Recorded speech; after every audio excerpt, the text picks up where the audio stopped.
وہ علامہ اس سے پہلے جو ہے وہ بیان کرتے ہیں کہ کیا کشمیر کی جو ہے وہ اس میں وہ شرارہ نہیں، وہ تپش نہیں رہی کہ اپنی آزادی نہیں حاصل کرتے. کہ اس کا وہ جواب دے رہے ہیں کہ اگر تم ہماری خاک کو چنگاری سے خالی سمجھتے ہو تو ایک مرتبہ اپنے اندر جھانکو. تم بھی اسی خاک سے ہو، تمہارا بھی تعلق اسی خاک سے ہے. یہ سارا جو تمہارا سوز ہے، جو تم اپنے اندر جو ہے وہ رکھتے ہو، وہ کہاں سے آیا ہے؟ یہ باد بہاری کے جھونکے جو ہیں کہ تمہارے اندر جو آئے ہیں، یہ کہاں سے آئے ہیں؟ باد بہاری سے یہاں پہ مراد ہے کہ جو زندگی بخشنے والا جو پیغام ہے، یہ اس کی طرف اشارہ ہے. پھر آگے وہ فرماتے ہیں کہ ان کے سینوں میں دل مردہ نہیں ہے، ان کے انگارے برف کے نیچے دبے نہیں ہوئے. رک جاؤ، ٹھہر جاؤ، تاکہ تم دیکھ سکو کہ بغیر سور کی آواز کے یہ قوم کس طرح ملت جو ہے یہ قبروں سے کس طرح نکل کر جو ہے اٹھ کھڑی ہوتی ہے اور اپنی آزادی حاصل کرتی ہے. تو اے صاحب نظر بندے، غم نہ کر، اپنے اندر ایسی آنکھ نکال جو اپنے سوز سے خشک و تر کو جلا دے. پھر آگے جو بیان کرتے ہیں کہتے ہیں کہ سلطنت نازک تر آمد از حباب، از دمی را توان کردن خراب، از نوا تشکیل تقدیر از نوا تخریب و تعمیر نشتر تو گرچه در دلها خلید ہر طرح چنان کے ہستی کلی. پردہ تو از نوائے شاعریس آنچے کوئی ماں برائے شاعریس. وہ کہتے ہیں کہ سلطنت جو ہے وہ ایک بلبلے سے بھی وہ نازک چیز ہوتی ہے. جب قومیں اٹھ کھڑی ہوتی ہیں تو بلبلے کی طرح ان کی جو ہے وہ سلطنتیں گرتی ہیں. تو اسے تو ایک پھونک سے بھی تباہ کیا جا سکتا ہے. قوموں کی تقدیر کی تشکیل جو ہے وہ شاعرانہ نواز سے ہوتی ہے. جس طرح علماء کہتے ہیں نا کہ nations are born in the hearts of poets and destroyed at the hands of politicians. تو یہ اس کو اس زمن میں آپ کو دیکھیں. دراصل ایسی نواز سے تعمیر بھی ہوتی ہے اور اس کی تخریب بھی ہو سکتی ہے، لیکن جو تیری اصل صورت ہے اسے کسی نے نہیں دیکھا. تیری نوائے شعر تو ایک پردہ ہے جو کچھ تو کہتا ہے وہ شاعری سے ماورا ہے، یعنی کہ اس سے بہت بلند تر ہے. مجھے یاد ہے کہ یہ کشمیر کے بارے میں جب کبھی میرے ماموں ڈاکٹر جاوید اقبال سے کوئی گفتگو ہوا کرتی تھی تو وہ ایک بات مجھے جو یاد ہے وہ آپ سے میں شیئر کرتا ہوں. وہ کہتے تھے کہ علامہ کی پریڈکشن ہے کہ جب سینٹرل ایشین اسٹیٹس جو ہیں وہ آزاد ہوں گی تو that will be the time جب کہ کشمیر بھی جو ہے اس کو آزادی ملے گی. اچھا، میں اس بات پہ غور کر رہا تھا کہ سینٹرل ایشین اسٹیٹس کو تو آزاد ہوئے 30 سال ہو گئے اور کشمیر جو ہے ابھی تک وہ اسی طرح جو ہے وہ تباہ ہوا ہے، بلکہ وہاں پہ حالات جو ہیں وہ بد سے جو ہے وہ بدتر جو ہے ہوتے چلے. تو کیا یہ جو پریڈکشنز ہوتی ہیں ان کو ہمیں اسی طریقے سے ماننا چاہیے؟ پریڈکشن تو جو ہے ایک خوشخبری کی بھی ہو سکتی ہے اور ایک بری پریڈکشن بھی ہو سکتی ہے. تو کیا وہ چیز جو ہے وہ ایک کو تقدیر نے کوئی لکھتی ہوتی ہے جو اس قسم کے لوگ جو ہے وہ پریڈکشن کرتے ہیں کسی چیز کے اوپر، یا اس کی جو ہے وہ پاسبلٹی ہوتی ہے کہ اس کی چیز کی وہ ایکچولائز کرے یا میٹیریلائز کرے یا نہ کرے؟ The thing is this کہ علامہ نے تو پریڈکٹ کر دی کہ بھی یہ بات ہے کہ کشمیر کو تب اس وقت جا کے جو ہے آزادی ملے گی. لیکن دیکھنا یہ ہے کہ جو میں سمجھتا ہوں کہ وہ جو پریڈکشن ہے نا وہ it exists in the form of an open possibility which may be actualised اور which may not be actualised. And likewise اگر کوئی بری آپ کو جو ہے وہ پروڈکشن کو کسی بزرگ نے بھی کی ہو تو اس کا مطلب ہے کہ آپ کی ڈائریکشن اگر آپ اپنی بدلیں تو آپ اس آنے والی مصیبت کو اللہ تعالیٰ نے آپ کو ایورٹ کرنے کی صلاحیت جو ہے وہ دی. اگر اس روح سے ہم وہ دیکھیں کہ پاکستان کے اندر جو ہے وہ کیا صورتحال ہے اور کس طریقے سے جو ہے وہ ایسی پروڈکشن کو جو ہے اس کو قابل یا اسے ایکچولائز کیا جا سکتا ہے. جو میرے ذہن میں ایز اے لے مین جو کچھ چیزیں آئیں, ایک تو نمبر 1 یہ ہے کہ آپ کے پاس ویژن ہونا چاہیے. نمبر 2 آپ کے پاس ڈٹرمنیشن ہونی چاہیے. نمبر 3 آپ کے پاس اسٹرگل کرنے کی صلاحیت ہونی چاہیے. تو تبھی لیے وہ جو پروڈکشن ہے وہ آپ اس کو ایکچولائز کر سکتے ہیں. اگر آپ ہاتھ پہ ہاتھ دھر کے بیٹھے رہیں تو کوئی پاسبلٹی نہیں ہے کہ کوئی بھی اس طرح کی پروڈکشن جو ہے آپ اس کو ریلائز کریں, کیونکہ جو اینٹی فورسز ہیں, اس کی مخالف فورسز جو ہیں, وہ اس سے زیادہ ان کا جو ہے وہ پریشر بلڈ اپ ہو رہا ہوتا ہے to not that thing not let it happen. اس طرح کہ انڈیا نے اس چیز کو 73 سال کے اندر جو ہے وہ روکا ہوا ہے. سو اس میں اگر آپ وہ دیکھیں کہ کشمیری جو ہے ان کے رائٹس اور ان کے فریڈم اور وہ جو ظلم و جبر جو ہے وہ سہتے چلے آ رہے ہیں, تو ایکچولی اگر ہم اپنی 73 سالہ ہسٹری کے ہم وہ غور فکر کریں تو ہمیں نظر آتا ہے کہ ایک تو ہمارے پاس ویژن تھا تو ہم نے اس ویژن کے مطابق اس کو تو ڈسکارڈ ہی کر دیا. ڈٹرمنیشن جو ہے وہ بھی ہم نے اپلائی نہیں کی. اگر ڈٹرمنیشن اپلائی کی ہوتی تو کوئی نہ کوئی ڈپلومیٹک فرنٹ کے اوپر ایک سسٹینیبل ایفرٹ جو تھی وہ چل رہی ہوتی. مشال صاحبہ بھی کہہ رہی تھی کہ پاکستان کو جو ہے وہ یہ گورنمنٹ کو توفیق نہیں ہوئی, کسی بھی گورنمنٹ کو, کہ وہ انٹرنیشنل فورم کے اوپر کوئی لائرز ہی کو اچھے جو ہے وہ کھڑا کرتا اور اس چیز کو وہ آگے بڑھاتا رہتا, اور they should not have late it dye down. اور سسٹینیبل ایفرٹ بھی جو ہے وہ ہمیں ہوتی ہوئی وہ نزدیک نہیں نظر آتی. تو اس پہ بات جو ہے وہ ڈپلومیٹک تو آبویسلی وہ آپ کے سامنے ہے, کیونکہ گورنمنٹس چینج ہوتی رہتی ہیں اور ان کی پالیسی جو ہے وہ بھی چینج ہوتی رہتی ہے. تو میرے نزدیک تو جو کشمیر کی پالیسی ہے ایز سچ وہ تو it has ended in a kind of a disaster on a serious note. میں ابھی مشال صاحبہ سے پوچھ رہا تھا کہ آپ کے خیال میں کہ کیا جو ہے وہ چل رہے ہیں, سلسلہ چل رہا ہے, آگے بڑھ رہا ہے, and she said it's like dead end. اچھا, اب اس چیز کو جو ہے vision, determination, sustainable effort, determination کرنے کے لیے ہمارے اندر جو چیزیں جو لیکنگ ہے یا ہم نہیں کس وجہ سے نہیں کر سکے, تو ایک تو ہماری پولیٹیکل انسٹیبلٹی جو ہے وہ آج تک ٹھیک نہیں ہو سکی, آگے بھی ہوتی نظر نہیں آ رہی. Economically we are extremely unstable, ideologically اور فکری طور کے اوپر تو ہم ایز اے نیشن اینڈ ہمارے آنے والی جنریشنز تو بالکل ہی فارغ ہیں. آئی ایم سوری, آپ نوجوان ہیں سارے, آپ ہماری امید ہے, لیکن اس کے باوجود جو ہے وہ صورتحال تو جو ہے وہ کسی قسم کی ہے. اینڈ ان سب چیزوں کی وجہ سے جو ہے جو میڈیوکریٹی ہے ہمارے ملک کے اندر, تو آئی تھنک اگر کسی چیز میں ہم نے ایکسل کیا ہے تو میڈیوکریٹی میں. And this is the way that we are, and under the present circumstances اور اس قسم کی جو بھی ہیں ہماری لیڈرشپ جو ہیں وہ آتی ہیں یا آگے پتہ نہیں کیا آتی ہیں, تو وہ معاملہ جو ہے کوئی حل ہوتا ہوا نظر نہیں آتا اس طریقے سے, کوئی پر امید نہیں.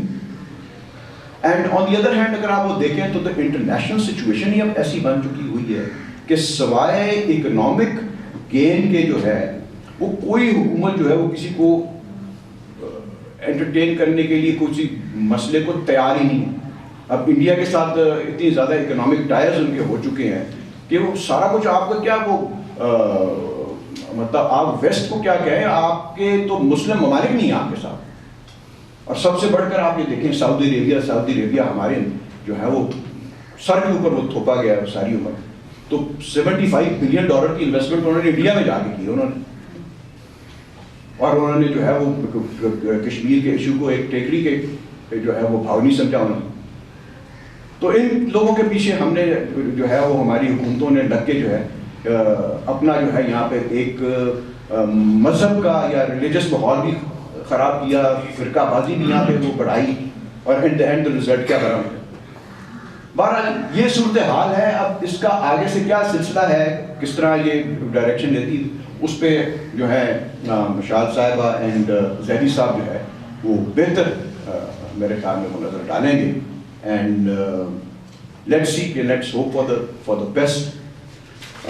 ایک اور میں بات میں ضرور کہنا چاہوں گا کہ ہمارے جو ہے نا پنجاب کے اندر اگر کوئی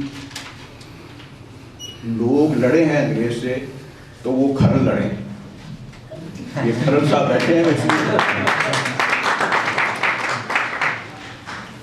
باقی ہمارے جتنے آپ کے جو ہیں یہ گدی نشین آپ کے بڑے بڑے زمیندار ہیں, انہوں نے سب نے انگریز کا ساتھ دیا. انہوں نے 15 سے 20 روپے لے کر کھرلوں کا ایک بندہ مارنے کے پیسے لیے تھے. ان سے آپ توقع رکھتے ہیں آج؟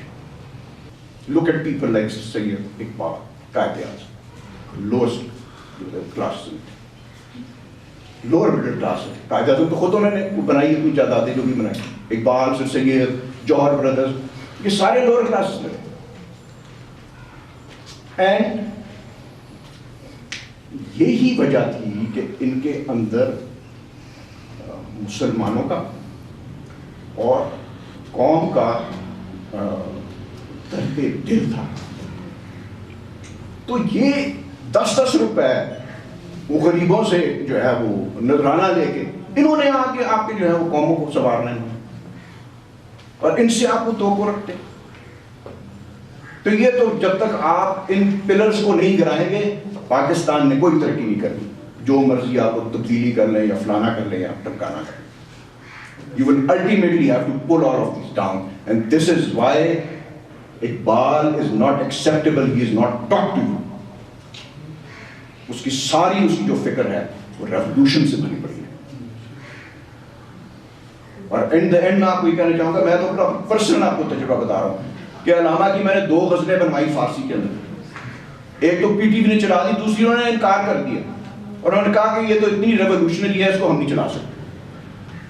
تو جن لوگوں نے پاکستان چلایا ہے, جن قائد اعظم ہیں, جب علامہ ہیں, ان لوگوں کی افکار آپ لوگوں کو ایکسیپٹیبل نہیں ہے, تو آپ نے ملک کا تو پھر یہی انجام ہونا تھا نا. ایسٹ پاکستان میں ٹوٹنا تھا, سیاچین جانا تھا, کارگل جانا تھا, اور پتہ نہیں جو بھی ہے یہاں پہ تو بلوچستان بھی جو ہے وہ پتہ نہیں کس دفاعی کے دہانے کے اوپر بیٹھا ہوا.